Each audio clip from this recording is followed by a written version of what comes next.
Seguimos en Entre Líneas. Bueno, decíamos que íbamos a hablar del tema troncal de esta semana, que es la economía. Está Jorge Ingaramo, el economista Jorge Ingaramo, ya en comunicación con nosotros. Jorge, ¿cómo le va? Buenas noches. Jorge. A ver si recuperamos el audio allí. Tenemos un problemita técnico. Vamos a ver si lo tenemos a Jorge Ingaramo.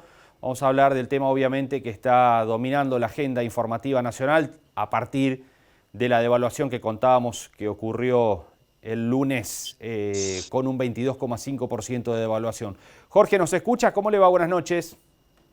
Sí, buenas noches, ¿cómo le va? ¿Qué dice? Gracias por llamar. Bueno, muchas gracias por estar allí, por atendernos. Bueno, Jorge, ¿cómo evalúa lo que ocurrió a partir del lunes, bien tempranito, con la devaluación y todo lo que esto desató, especialmente en precios, en abastecimiento y todo lo demás?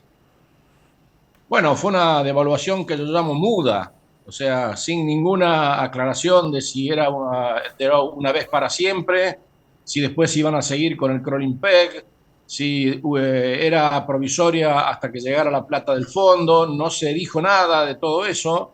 Y por supuesto, el mercado, como vio los resultados electorales del domingo, y vio que el que ganó habla de dolarización, evidentemente se puso completamente nervioso. Todo el mundo sabe que cuando el dólar blue sube, desaparece inmediatamente la oferta y queda solo la demanda, con lo cual el precio puede llegar a cualquier lado.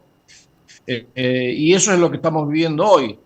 Nosotros tenemos, esa evaluación estaba pendiente de hacer por masa desde prácticamente el mes de mayo, que lo tenía acordado con el fondo, pero no lo podía hacer porque tenía que armar la lista de unidad y tenía que armar y enfrentar la campaña electoral. Bueno, el lunes terminó la campaña electoral, por lo menos en la primera fase, y devaluó, pero sin comunicar qué clase de devaluación era.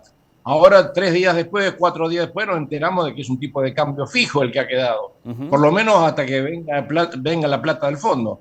Después no sabemos. Se ve que lo único que quedaba era que el fondo le acordara, para que el fondo le acordara la plata, era que Massa devaluara, y era esa la razón.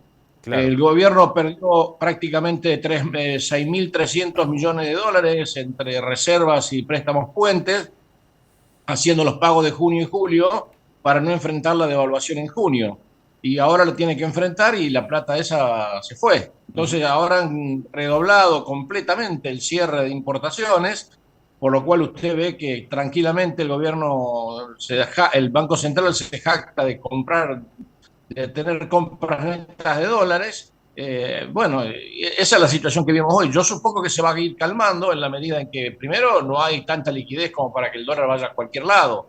No se olvide de que la base monetaria y la liquidez total de la economía argentina no pasan de 10 puntos del PBI. O sea, el dólar no puede ir a, y más si tiene restricciones de todo tipo, como tiene en la Argentina, no se puede ir a cualquier nivel. Así que yo creo que vamos a vivir hasta que Massa vuelva con la plata, esa incertidumbre. Y después cuando vuelva con la plata, la otra incertidumbre va a ser con cuánto vuelve. Si vuelve con los 7.500 o vuelve con el anticipo para agosto del desembolso de 3.250 de noviembre. En ese caso, bueno, ahí podremos asistir quizás a una normalización, entre comillas, que no va a ser una normalización total, pero una mejora en el tema de importaciones, porque prácticamente los últimos 4 días no se puede importar nada. Claro. Jorge, con respecto a la devaluación del lunes, el ministro dijo, bueno, devaluamos, pero este tipo de cambio va a quedar fijo, estoy hablando del oficial, obviamente, hasta octubre. Cuando lleguemos a octubre con este proceso inflacionario, el efecto de la devaluación se habrá terminado, evidentemente. Sí, sí, lo que pasa es que la devaluación que ha hecho el gobierno ha pasado prácticamente de manera íntegra a los precios. Mm, Y eso no corresponde, porque eso, digamos, aún en el peor gobierno, usted en un producto que vale 100 pesos, tiene 40 pesos de impuesto, y los impuestos no han cambiado en la Argentina. claro. Si lo que hace es vender cortes de pelo y paga alquiler, su alquiler y su salario no han cambiado en la Argentina. Entonces, ¿en qué lo afecta la devaluación? ¿Por qué tiene que subir 22% el corte de pelo? Mm. Entonces, eso es lo que falta. ¿Por qué? Porque es una devaluación desordenada, sin plan, y sin saber exactamente qué es lo que vamos a arreglar con el fondo y cuánta plata vamos a traer de lo que nos tiene que mandar el fondo, ¿no? O sea, me parece que a mí me parece que la devaluación ha sido exagerada, el efecto ha sido exagerado en los precios por el efecto Milei, digamos, ¿no? Porque, bueno, si el que ganó va a la dolarización, compremos dólares, Claro.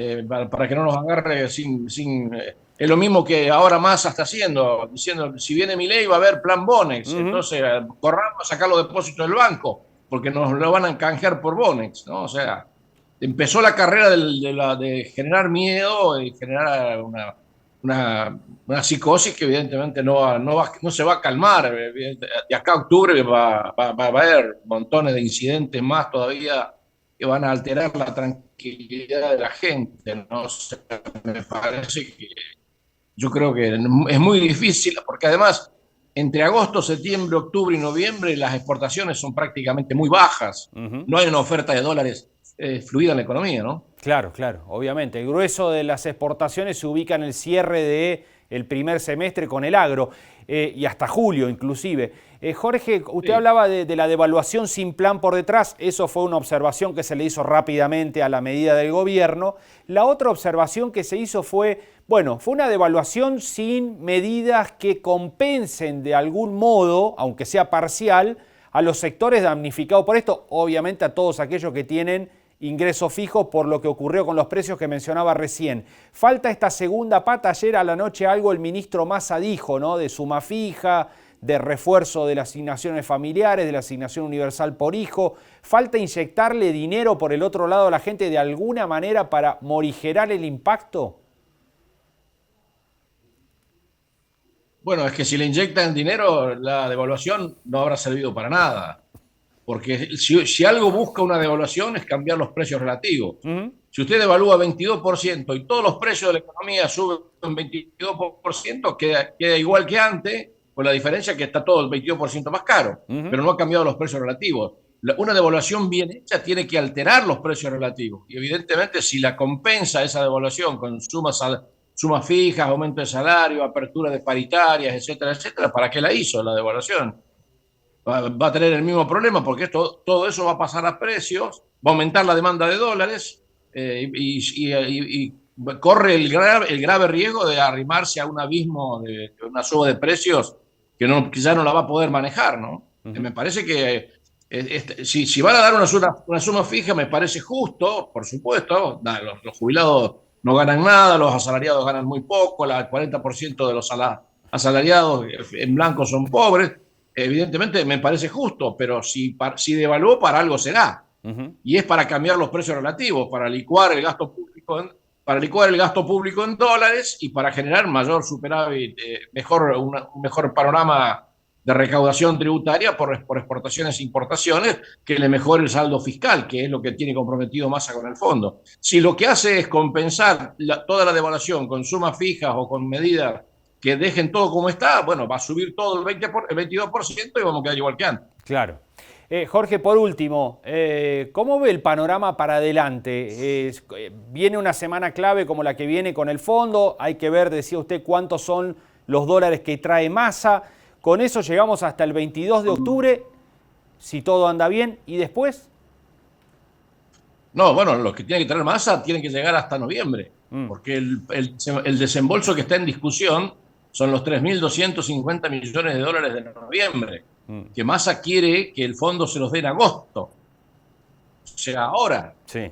¿no? Y así poder manejar el tema importaciones, que hoy lo tiene directamente planchado, porque estos muchachos devaluaron un lunes y recién van a saber el miércoles que viene cuánta plata le manda el fondo, ¿no? Entonces, en estos 10 días van a ser de una incertidumbre absoluta. Pero lo que tiene que traer Massa es también, si es posible, los 3.250 que corresponden a noviembre, a la Claro, segunda vuelta. claro. Porque si no vamos a estar igual, o sea, no se olvide que si vienen 7.500, nosotros hay 1.600 que ya lo tenemos que pagar, Ujú. porque le debemos 1.000 a la CAF y 650 a Qatar. Claro. Entonces ya no nos van a quedar 7.500, nos van a quedar una cifra menor. De esa cifra menor hay que hacerle los pagos al fondo que corresponden a agosto, septiembre y octubre. Entonces prácticamente vamos a quedar igual que antes. Claro.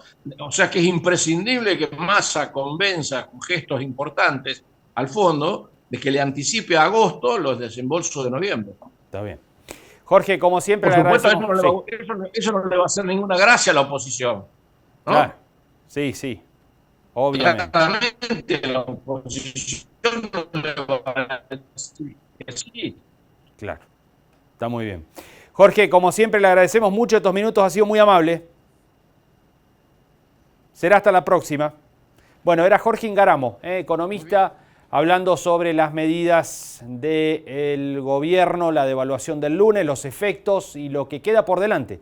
La agenda del ministro Sergio Massa viajando a Washington la semana que viene, buscando los dólares. Dijo Ingaramo, es muy importante que traiga incluso los fondos que tiene comprometido pagar el gobierno nacional en el mes de noviembre, unos 3.200 millones de dólares más. Bueno, algo así como 10.500 millones de dólares en total sería lo que Massa debería traer la próxima semana para, bueno, traer algo de tranquilidad también a la turbulenta economía argentina. Bueno, vamos a ir a una pausa, Tenemos la comunicación ya en este momento. Bueno, vamos a la próxima nota. Entonces, decíamos que hay toda una reacción, especialmente por sectores vinculados a la investigación y el desarrollo, a partir de los dichos de Milei de las últimas horas, que anticipó que el CONICET hay que cerrarlo, porque no tiene argumentos, dice Milei, para permanecer abierto, que es un gasto innecesario, que no tiene una buena productividad. Bueno, en fin, una serie de argumentos que la verdad no se entienden demasiado, generaron una polémica muy importante y un arco muy grande de la política salió a cuestionarlo, por supuesto, los propios investigadores del CONICET y los becarios de ese organismo también reclamaron y cuestionaron los dichos de quien pretende ser presidente de la Nación a partir del 10 de diciembre.